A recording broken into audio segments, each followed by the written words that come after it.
Evangelho segundo escreveu João. Como comentamos sobre os evangelhos anteriores, eles foram chamados de sinóticos, porque eles apresentam Jesus dentro de uma mesma ótica. E cada um deles tinha um destinatário, tinha um propósito diferente. Mateus escreveu para os judeus e o seu evangelho é mais profético, ele apresenta Jesus como sendo o cumprimento das profecias do Antigo Testamento. Marcos escreveu aos romanos, então ele apresenta um evangelho mais prático, apresentando Jesus como sendo um servo. E Lucas, ele é mais histórico, porque ele apresenta a humanidade de Jesus, apresentando Cristo como um homem perfeito. E João é mais espiritual. O seu propósito é provar que Jesus é Deus. E claramente isso é demonstrado nesse evangelho, no capítulo 20, nos versos 30 e 31. Jesus fez muitos outros sinais. Estes, porém, foram registrados para que, propósito, para que creais que Jesus é o Cristo, o Filho de Deus, e para que, crendo, tenhais vida em seu nome. Para que creais? Um propósito de conectar os seus leitores intelectualmente, apresentando provas de que Jesus é Deus, para que, crendo, tenhais vida eterna. Ou seja, através desse conhecimento de Jesus como Deus, crendo, sejais regenerados espiritualmente.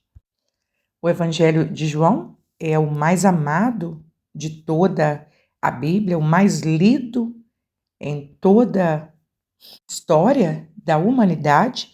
Dos 66 livros da Bíblia, esse é o livro mais lido no mundo. E ele foi escrito durante o tempo em que uma heresia chamada gnosticismo estava atacando a Igreja de Cristo por volta de 70 anos depois da morte de Cristo. Os gnósticos, eles acreditavam que a matéria, ela era má. Portanto, como que Cristo seria Deus se ele possuía a matéria, o corpo, que eles consideravam ruim. Então, João escreve esse evangelho, provando que Jesus é Deus, a fim de combater estas heresias. João era filho de Zebedeu, irmão de Tiago. Ele era pescador e ele era também um dos 12 apóstolos de Jesus. Depois do apóstolo Paulo, João é quem mais escreveu livros no Novo Testamento. Além do Evangelho de João, ele escreveu também 3 epístolas e o livro do Apocalipse. Então vamos estudar esse evangelho tão maravilhoso. Evangelho segundo escreveu João, capítulos 1 e 2. Enquanto os 3 evangelhos anteriores, Mateus, Marcos e Lucas, eles apresentaram a genealogia humana de Jesus, João vai direto para a sua eternidade. Como já dissemos, o propósito desse evangelho é mostrar, apresentar provas de que Jesus é Deus. Então ele já começa o capítulo 1 mostrando que o Filho de Deus está com Deus desde a eternidade, inclusive na criação. Então, João 1:1, no princípio.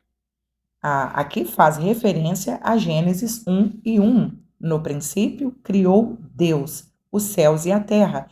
Então, João está dizendo, Cristo não começa aqui, sua história não começa no ventre de Maria.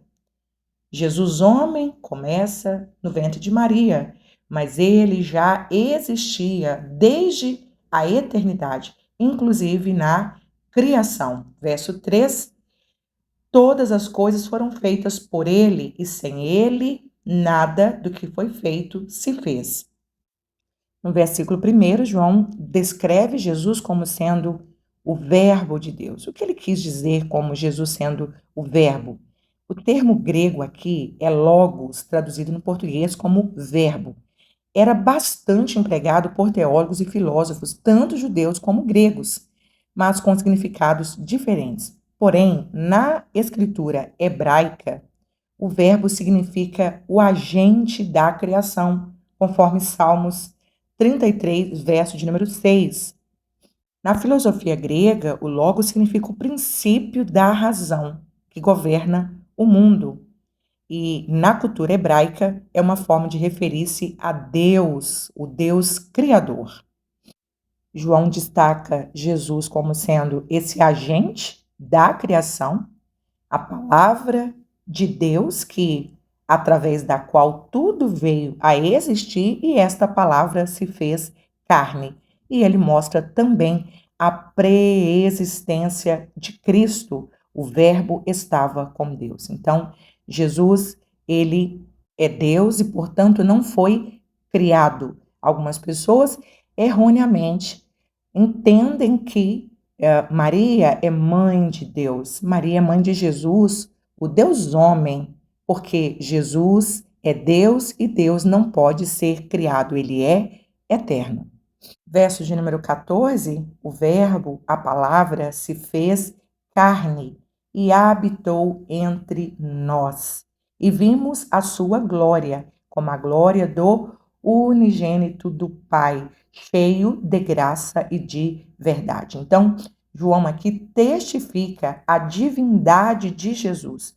Ele se fez carne, se tornou ser humano. Ele não era um homem, mas ele se tornou um ser humano para cumprir a promessa que Deus havia feito em Gênesis 3, verso 15. Habitou entre nós. A palavra habitar é a mesma palavra para tabernacular. No livro do Êxodo, quando Deus falava com Moisés no monte e Deus observava os tabernáculos, as casas, as tendas, ele diz para Moisés: faz um tabernáculo para mim, um local físico para que eu manifeste a minha presença. E Moisés então levantou um tabernáculo, era Deus habitando no meio do povo de Israel através da manifestação da sua glória dentro do santuário.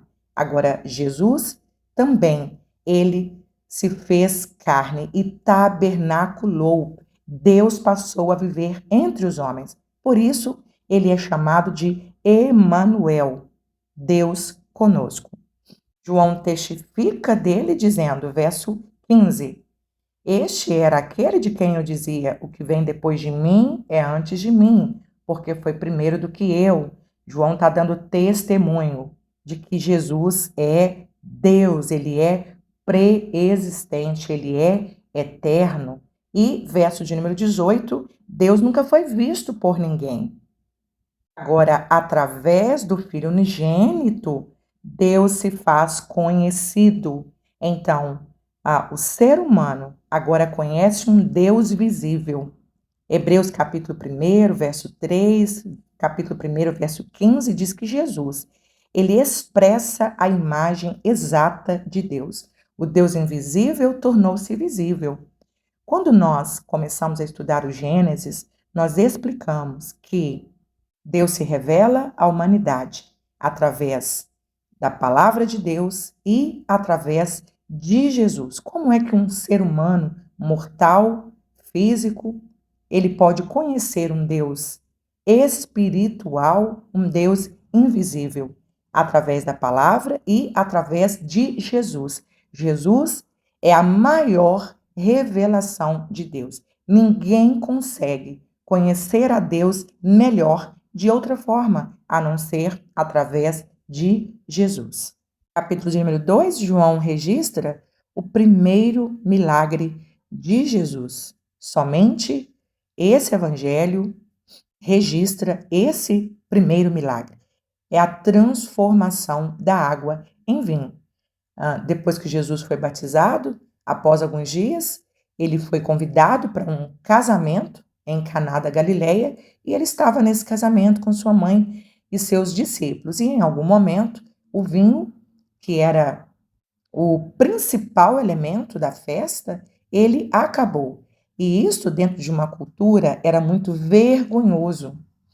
Então, Maria, a mãe de Jesus, conta para ele o problema e Jesus responde que ainda não era chegada a sua hora.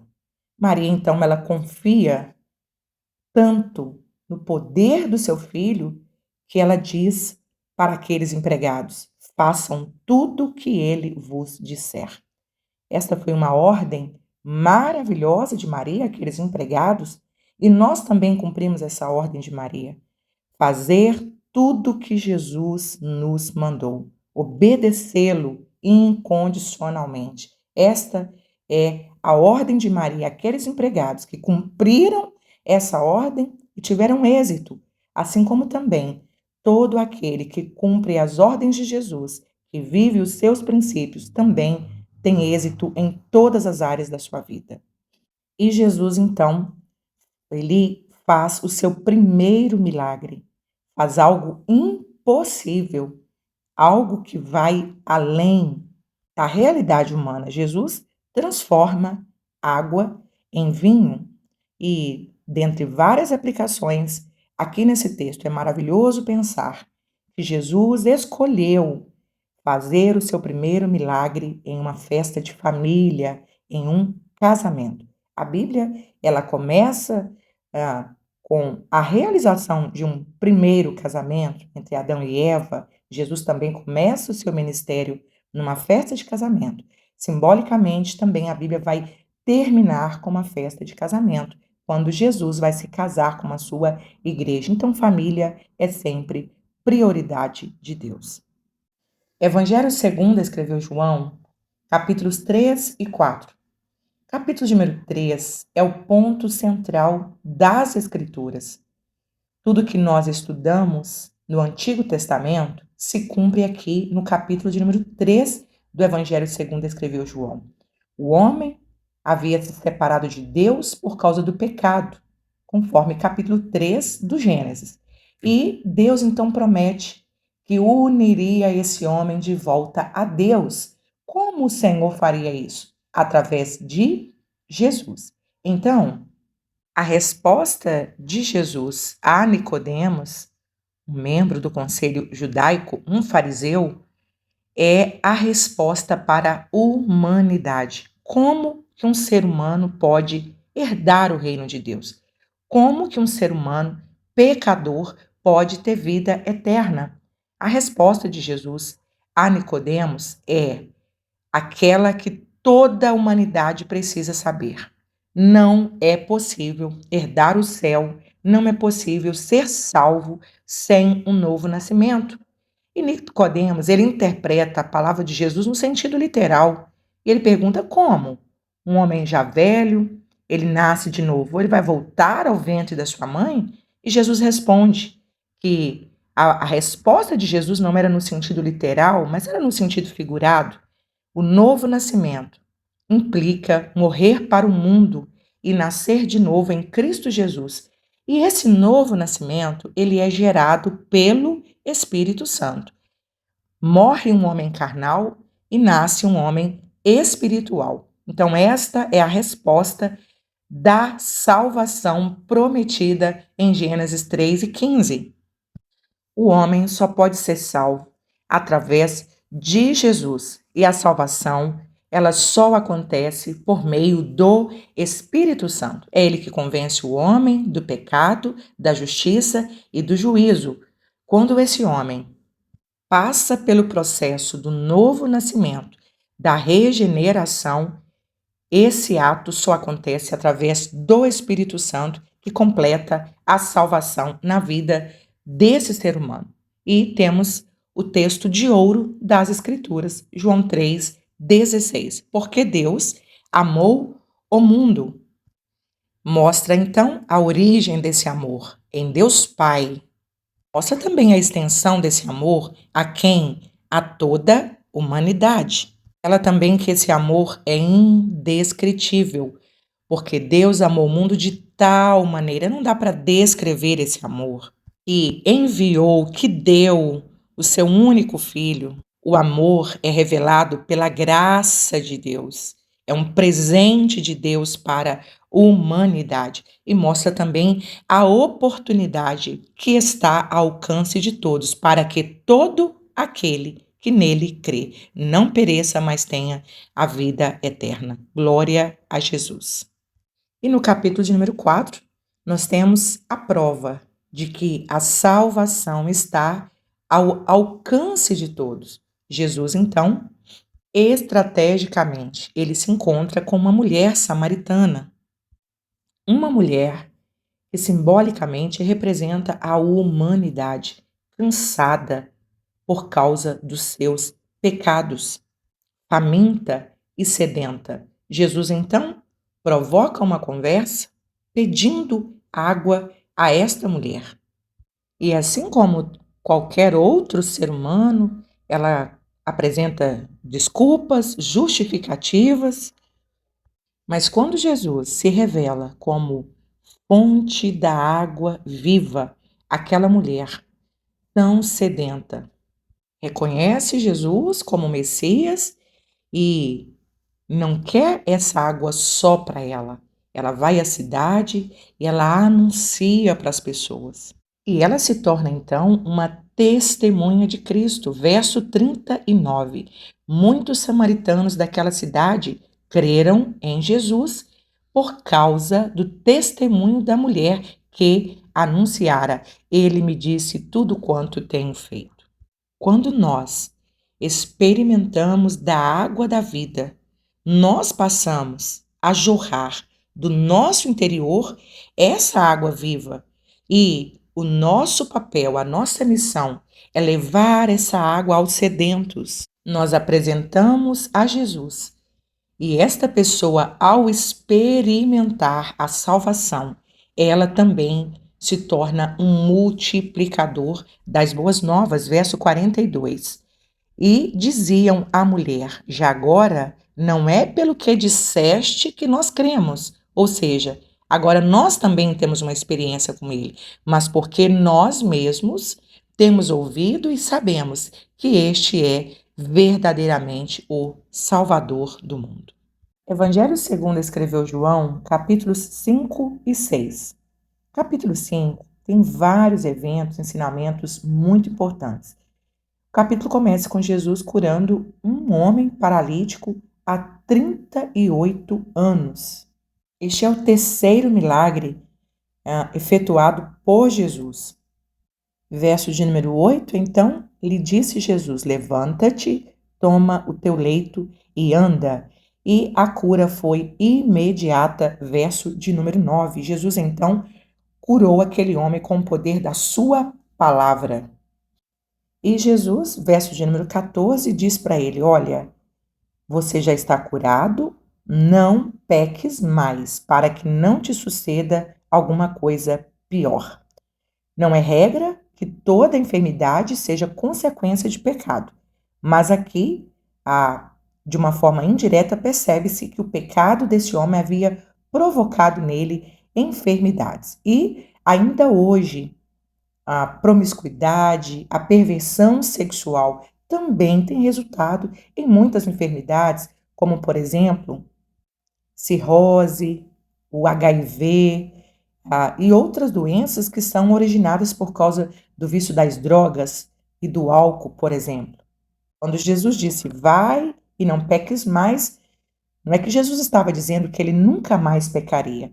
Jesus está dizendo, eu estou te livrando do poder do pecado. Vá e não viva mais como escravo do pecado. Você está liberto do poder do pecado. Você está salvo do pecado. Verso de número 16, e por essa causa, os judeus perseguiam Jesus e procuravam matá-lo. Por quê? Porque fazia essas coisas no sábado. Aqui está registrada a hipocrisia dos fariseus. Ao invés de se alegrarem com a cura de um homem que estava há 38 anos paralítico, não conseguiam se alegrar. estavam ali indignados pelo fato daquele homem, pela primeira vez, estar andando e carregando a sua cama no sábado. Esta é a maior demonstração da hipocrisia desses fariseus. E Jesus, então, responde mostrando que ele é Deus, que ele é filho de Deus, ele é superior à lei, ele é superior ao sábado e ele se apresenta como sendo Deus. Ele disse, verso 19, na verdade vos digo que o filho por si mesmo não pode fazer alguma coisa se o pai não vir fazer. Porque tudo quanto ele faz, o filho faz igualmente. Verso 21, assim como o pai ressuscita mortos, o filho também ressuscita. Verso 24, na verdade vos digo que quem ouve a minha palavra e crê naquele que me enviou, tem a vida eterna. No capítulo 17, verso 3, João diz que a vida eterna é crer em Jesus como sendo o único e verdadeiro Deus.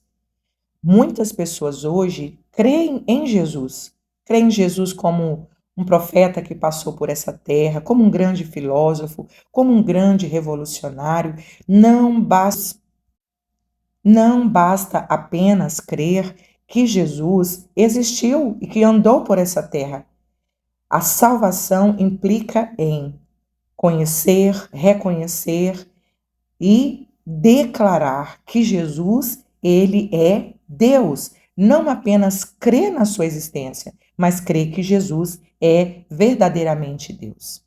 Jesus continua sustentando essas suas declarações, verso de número 39, ele diz: examinai as Escrituras, porque vós cuidais ter nela vida eterna, e são elas que de mim testificam. As Escrituras, o Antigo Testamento, os profetas, os Salmos, as leis. Olha, se vocês crescem, verso 46, em Moisés, vocês também creriam em mim, porque Moisés escreveu sobre mim. Ou seja, eu sou o cumprimento das profecias dita pelos profetas, pelos salmos e pela lei de Moisés. As Escrituras falaram acerca de mim e eu sou o cumprimento das profecias. Capítulo de número 6, como já descrevemos nos evangelhos anteriores, Jesus ele faz um outro milagre, multiplicando pães e peixes, e a multidão fica maravilhada com Jesus. E como o contexto de vida daquelas pessoas era um contexto de escassez de alimentos, eles interpretaram Jesus errado. Então agora está tudo resolvido. Seguir a Jesus é bom porque ele multiplica comida e se tiver alguém doente, ele cura. Então Jesus, no capítulo 6, ele percebe que essa multidão estava seguindo a Jesus por causa dos seus milagres. E aí Jesus então começa a pregar um sermão muito duro, muito preciso, convidando aquelas pessoas a experimentá-lo como o pão da vida, o pão que é capaz de gerar vida eterna. E ele então diz, verso de número 49, vossos pais comeram o maná, o pão no deserto, e morreram. Eu estou apresentando para vocês um novo pão, um pão que desce do céu. Verso 51, eu sou o pão vivo que desceu do céu. Se alguém comer desse pão, viverá para sempre. Jesus estava falando de um alimento espiritual. Ou seja, vocês precisam desenvolver um relacionamento comigo. Verso 53, Jesus usa uma linguagem figurada, dizendo: na verdade, vos digo que se não comerdes a carne do Filho do Homem, não beberdes o seu sangue, não tereis vida em vós mesmos. Jesus está dizendo: vocês precisam ter comunhão comigo. É um convite para viver o reino de Deus, os preceitos, os princípios do reino de Deus. E então, verso de número 60, muitos, pois, dos seus discípulos, ouvindo isso, disseram: duro é esse discurso. Quem o pode ouvir? Versículo 66, desde então, muitos dos seus discípulos tornaram para trás e já não seguiam mais a Jesus. Jesus, então, olhando para os seus 12, ele pergunta: quereis vós também retirar-vos? Então Pedro responde: para quem iremos nós? Tu tens as palavras de vida eterna. Seguir a Jesus exige renúncia, mudança de vida, transformação. Mas muitos não querem segui-lo pelo que ele é, querem seguir a Jesus pelas coisas que ele faz, pelos milagres que ele faz. Mas o convite de Jesus continua sendo o mesmo. Quem quiser vir após mim, renuncie a si mesmo. Esta geração é uma geração que ama os feitos de Deus, ama as maravilhas de Deus, mas não suporta ouvir a palavra de Deus. Criticam a Bíblia Sagrada, não querem ser confrontados pelos seus próprios pecados. E quando pregamos a sua palavra, muitos acabam se retirando, se afastando, não compreendendo o que é verdadeiramente o reino de Deus. Mas a pergunta de Pedro é a nossa: deixar Jesus e ir para onde? Deixar Jesus e ir atrás de quem? Jesus é a única resposta. Jesus é o único caminho. Não temos outra opção para chegar no céu, somente através de Jesus. Evangelho segundo escreveu João, capítulos 7 e 8. O capítulo de número 7, ele gira em torno da festa dos tabernáculos. Que festa era essa? Conforme Levítico 23, era uma festa de comemoração dos judeus por terem peregrinado no deserto e também porque moraram em tendas. E os irmãos de Jesus encorajam Jesus a ir para Jerusalém e mostrar-se ao mundo. Na verdade, eles não acreditavam em Jesus. E eles só creram depois que Jesus morreu e ressuscitou. Mais tarde, alguns deles vão se tornar líderes da igreja cristã, como, por exemplo, Tiago. Mas, inicialmente, eles não creram em Jesus como sendo Filho de Deus. Durante a festa, Jesus ensina e os seus ensinamentos geraram muita polêmica. Alguns acreditaram, outros não acreditaram que ele seria o Messias. E no último dia da festa, então, Jesus se levanta e proclama. Verso de número 38. Quem crê em mim, como diz a Escritura, rios de água viva correrão do seu interior. E no versículo de número 39, João explica que Jesus está se referindo aqui à pessoa do Espírito Santo, que foi profetizado pelo profeta Isaías no capítulo 12, no capítulo 44, no capítulo 58 e ainda não havia sido derramado sobre eles. É o Espírito Santo que convence o homem do pecado, da justiça e do juízo. É o Espírito Santo que provoca em nós esse arrependimento, esse novo nascimento. E é o Espírito Santo que nos santifica e nos impulsiona a orar, a obedecer e a fazer a vontade de Deus. A promessa de Jesus é que o Espírito Santo, que antes vinha sobre pessoas na primeira aliança, para algumas pessoas executarem tarefas especiais, a promessa é que ele seria derramado e ele habitaria dentro de nós. Portanto, aquele que morre para o mundo, nasce de novo em Cristo Jesus, essa fonte de água viva passa a jorrar dentro desse homem e dessa mulher. O capítulo de número 8 começa com os fariseus trazendo uma mulher pega em ato de adultério diante de Jesus para testá-lo. Se Jesus recomendasse clemência, misericórdia, ele estaria se opondo à lei de Moisés.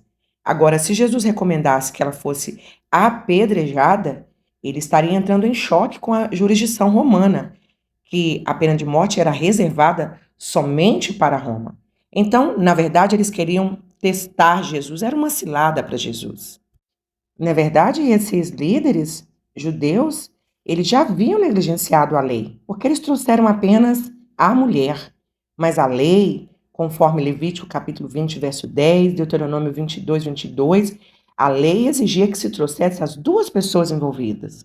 E Jesus, então, pela sua soberania, pela sua onisciência, conhecendo o coração daqueles homens, Jesus, então, com muita sabedoria, disse: Olha, verso de número 7, aquele que dentre vós está sem pecado, seja o primeiro que atire a pedra contra ela. E então, movidos pelas suas consciências, cada um deles foram se retirando. E aí Jesus pergunta para ela: onde estão os teus acusadores? E só ficou então Jesus e a mulher. E Jesus não diz que ela era inocente, mas Jesus quer mostrar a sua graça para aquela mulher. Verso de número 11, ele diz: ninguém te condena, eu também não te condeno. Vai-te e não peque mais. Jesus não estava dizendo para ela que ela nunca mais pecaria. Aqui Jesus está dando para essa mulher uma chance de não ser mais escrava do pecado. Quando Jesus diz: vai, não peques mais. Ele está dizendo, então, não seja mais escrava do pecado. O ser humano natural, sem um relacionamento com Deus, sem um novo nascimento, ele é escravo de si mesmo, ele é escravo das suas paixões, é escravo do pecado. Jesus diz que aquele que comete pecado, aquele que vive cometendo pecado, é escravo do pecado. Então, a maior evidência de um novo nascimento na vida de um homem é quando esse homem ele torna-se livre do pecado. Ele não é mais escravo do pecado. Ainda peca, mas não vive pecando. Esta é a palavra de Jesus para aquela mulher.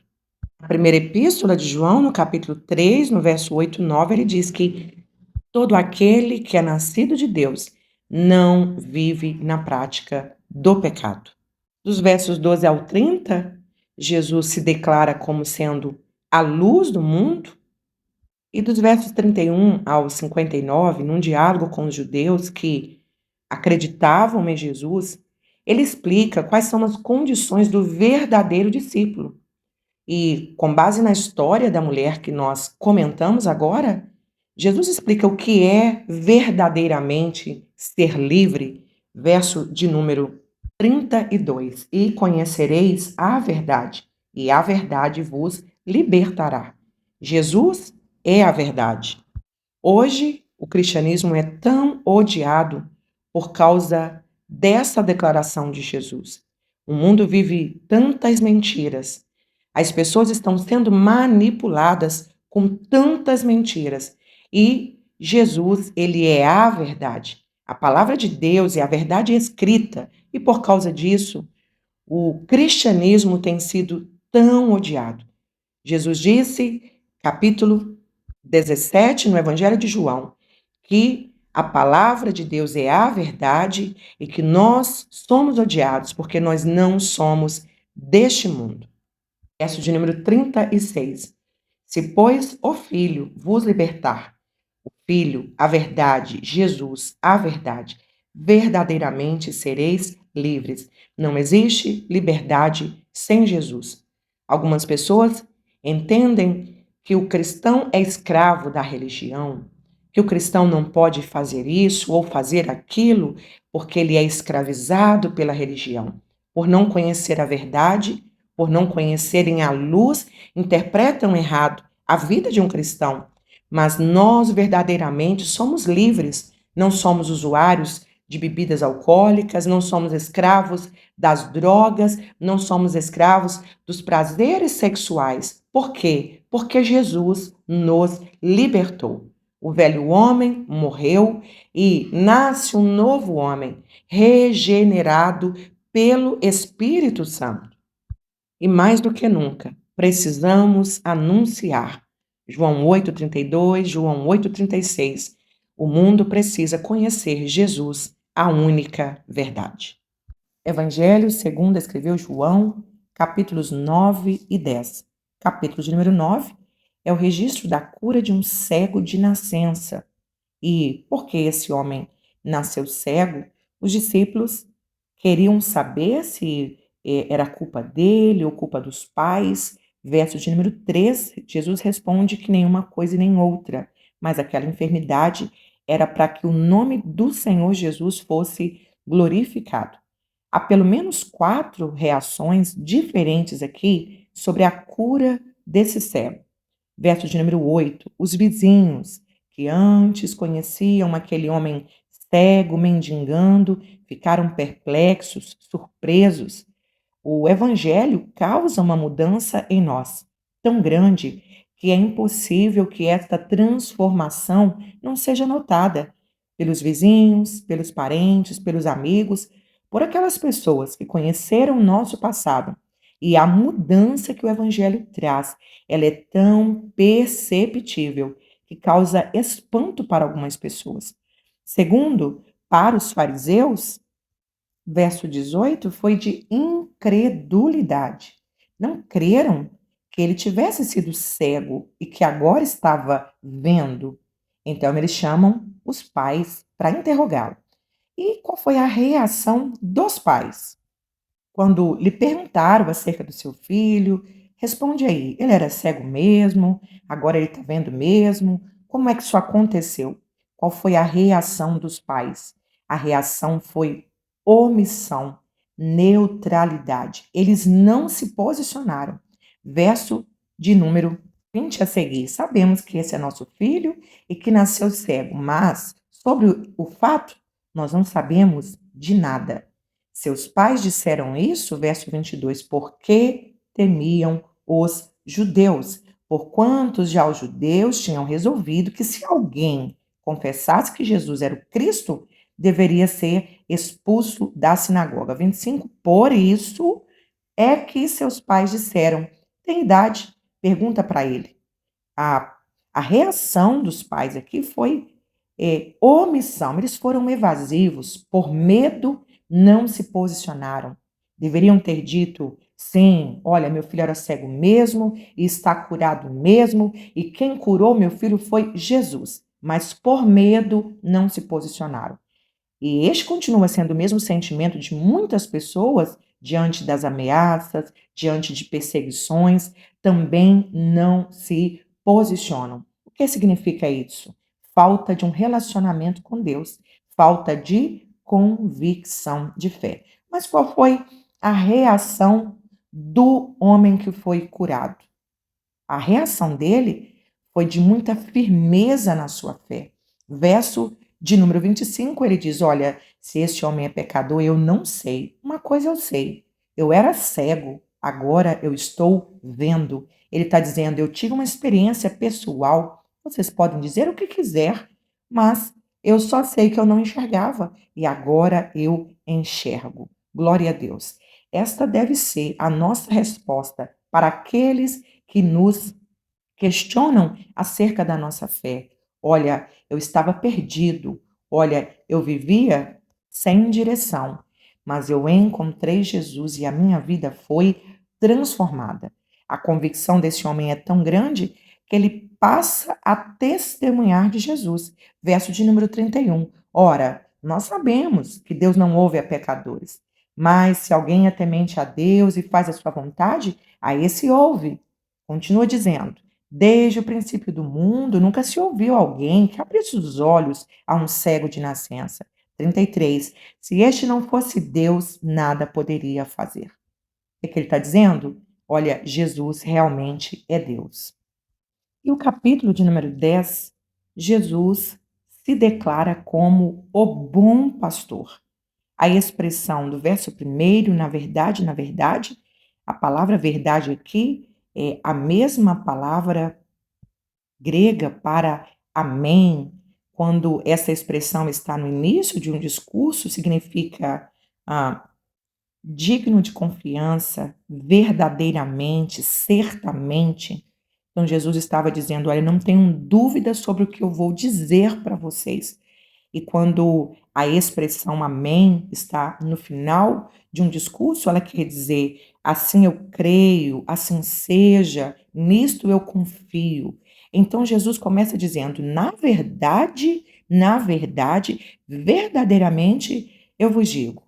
Quando Jesus usa essa ilustração como sendo a porta das ovelhas, Jesus estava se apresentando verdadeiramente como um único caminho que dá acesso a Deus. Todos aqueles judeus que estavam ali ouvindo conheciam muito bem essa ilustração de Jesus, porque à noite as ovelhas eram reunidas num aprisco para se protegerem de ladrões ou de animais selvagens.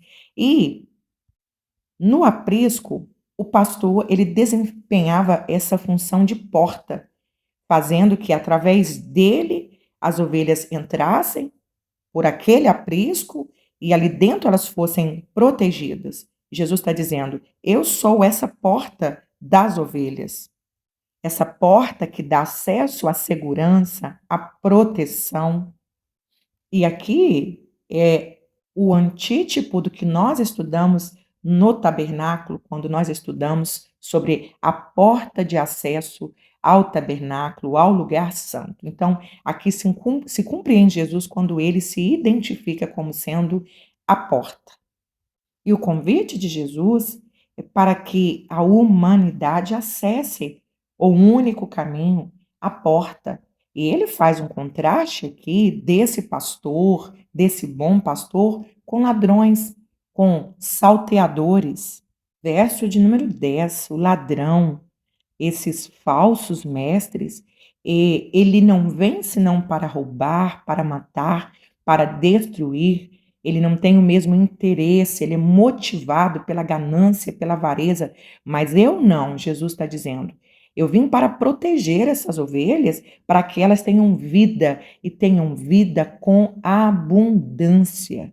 No versículo de número 12, ele ainda faz um outro contraste com o mercenário, que são aquelas pessoas contratadas para cuidar da ovelha, mas que não são os pastores legítimos da ovelha. Quando vem o perigo, o que é que esse funcionário faz? Ele corre, ele abandona as ovelhas. E Jesus está dizendo: eu sou o verdadeiro pastor, aquele que vai enfrentar o leão, os perigos, para proteger a minha ovelha. E ele mostra aqui os benefícios, verso 14, eu sou bom pastor, eu conheço as minhas ovelhas, e das minhas ovelhas eu sou conhecido. Verso de número 16, ainda tenho outras ovelhas que não são deste aprisco. Jesus está mostrando a extensão desse plano de salvação. Não era só para os judeus, era para toda a humanidade. Eu, você, nós, agora estamos inclusos nesse rebanho maravilhoso desse pastor. E quando ele diz que daria a sua vida por amor às suas ovelhas, verso 17, ele diz: por isso o Pai me ama, porque eu dou a minha vida para tornar a tomá-la. Jesus está mostrando o seu grande poder sobre o pecado e sobre a morte. Verso 18: ninguém tira a minha vida de mim, mas eu mesmo a dou. Eu tenho poder para dar e poder para tomá-la de volta. Jesus é Deus. Esta é a essência do Evangelho de João, mostrar que Jesus é Deus. Jesus tem todo o poder no céu e na terra. Jesus tem poder sobre a morte. Jesus entregou a sua vida, mas a tomou de volta no terceiro dia, quando ele ressuscitou.